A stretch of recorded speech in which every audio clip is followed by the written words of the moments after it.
Hello, Ian Agrell, Agrell Architectural Woodcarving.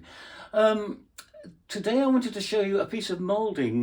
This is from Leeds Castle in Kent. Interestingly, Saxon person who first owned it was called Led or Leeds. That's why it's called Leeds Castle. Nothing to do with the town up in the north.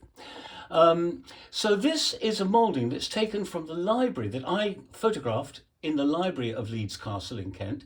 And it shows this acanthus leaf. I hadn't actually seen anything quite like this, particularly this motif in the middle here, egg and dart at the top, with actually a French sort of look to the egg and dart at the top there. It intrigued me because I really like the design, and I've used it and pinched it and used it for other clients. Probably done by Armand Rateau's workshop. They came over from France, so it must have been around about 1930. So actually, probably done by French carvers, French design, Leeds Castle Library. Nice moulding.